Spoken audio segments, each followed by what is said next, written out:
নমস্কার বন্ধুরা, আমি কুমকুম ইন্সপায়ার থেকে বলছি। আজকে আপনাদের সাথে শেয়ার করছি ছানা দিয়ে মুচমুচে মুখরোচক বড়া। এই মুচমুচে বড়া ভাজাটা একবার বাড়িতে এইভাবে তৈরি করে খেয়ে দেখুন, আপনাদের খুবই ভালো লাগবে।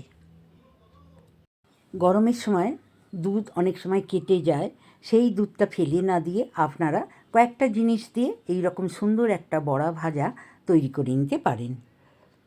আমি পনির আর চালের গুঁড়ো দিয়ে আমি নিরামিষ বড়াটা ভাজা করেছি। আপনারা এতে পেঁয়াজ কুচি দিয়েও তৈরি করে নিতে পারেন। আমি 1 প্যাকেট দুধেতেই এই বড়াগুলো তৈরি করেছি। 1 প্যাকেট দুধই আমার কেটে গিয়েছিল, সেই দুধটা দিয়েই তৈরি করে নিলাম। বড় চায়ের চামচের 2 চামচ গোবিন্দভোগের চাল আমি নিয়ে নিলাম। এটা আমি 5 মিনিট জলে ছিটিয়ে দিয়ে ভিজিয়ে রেখেছিলাম, তারপর মিক্সিতে গুঁড়ো করে নিয়েছি।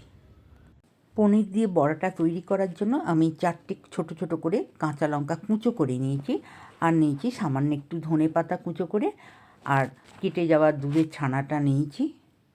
আর একটা বাটিতে গোবিন্দভোগের চালটা ভিজে গেছে, আমি সেটাই নিয়ে নিয়েছি। এরপর আমি ওটাকে গুঁড়ো করে নেব। এই চালের গুঁড়োটাই আমি কেটে যাওয়া ছানাটায় মিশিয়ে সুন্দর একটা বড়া তৈরি করে নেব। কড়াইটা গরম হয়ে গেছে, এতে চায়ের ছোট চামচে 2 চামচ রিফাইন অয়েল নিয়ে নিলাম, আর এর মধ্যে নিলাম 1/2 চামচ আদার পেস্ট, আর ধনে পাতা কুচোগুলোও নিয়ে নিলাম, আর কাঁচা লঙ্কা কুচোটাও নিয়ে নিলাম। এর মধ্যে দিয়ে দিলাম 1/2 চামচ জিরের গুঁড়ো। ভালো করে নাড়াচাড়া করে একটু ভেজে নেব। আদা, ধনে পাতা, কাঁচা লঙ্কা আমি ভালো করে নাড়াচাড়া করে ভেজে নিলাম।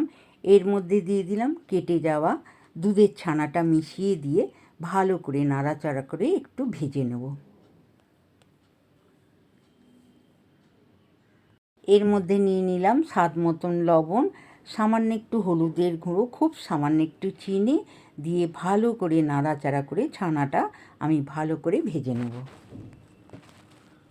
এর মধ্যে নিলাম সামান্য একটু চিলি ফ্লেক, আর নিলাম অরিগানো পাতা। এই অরিগানো আমরা পাস্তা, পিৎজা, চাউমিনে ব্যবহার করি। আমি আজকে এই পনিরের বড়াটার মধ্যে একটু দিলাম, আর দিলাম 2 চামচ গোবিন্দভোগের চালটা গুঁড়ো করে রেখেছিলাম, সেটা দিয়ে দিলাম। ছানার সাথে গুঁড়িয়ে রাখা গোবিন্দভোগের চালটা আমি ভালো করে মিশিয়ে নিলাম, আর দিয়ে দিলাম 1 চামচ বড় চায়ের চামচের বেসন। বেসনটা দিয়েও আমি ভালো করে নাড়াচাড়া করে মিশিয়ে নেব। চালের গুঁড়ি, বেসন সব কিছু মিশিয়ে পুরটা আমার তৈরি হয়ে গেছে। আমি এখন এটাকে প্লেটের মধ্যে তুলে নিলাম।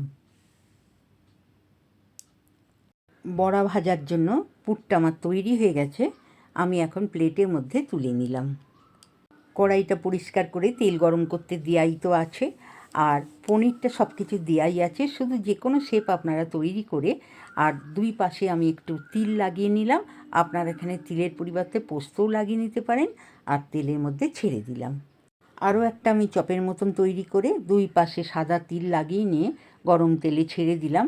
এইভাবে সবকটা আমার তৈরি হয়ে গেছে, আমি তেলের মধ্যে দিয়ে দিলাম। গরম তেলে দিয়ে আমার একটা পিঠ লালচে হয়ে গেছে। এইবার গ্যাসটা কমিয়ে আরও একটা পিঠ ভেজে নেব, এতে খুব সুন্দর মচমচেও হয়ে যাবে। বড়া ভাজাগুলো লালচে করে ভাজা হয়ে গেছে, আমি এখন এগুলোকে প্লেটের মধ্যে তুলে নিলাম।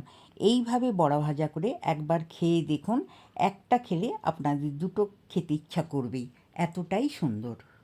বড়া ভাজাগুলো হয়ে গেছে, আমি প্লেটে তুলে নিলাম। এই রকম বড়া ভাজা একবার খেয়ে দেখুন, এতটাই মুচমুচে। এই বড়া ভাজাটা চায়ের সাথেও খেতে পারেন, জলখাবারে মুড়ির সাথেও খেতে পারেন, আবার গরম ভাতেতে ডালের সাথেও খেতে পারেন, খুবই ভালো লাগবে।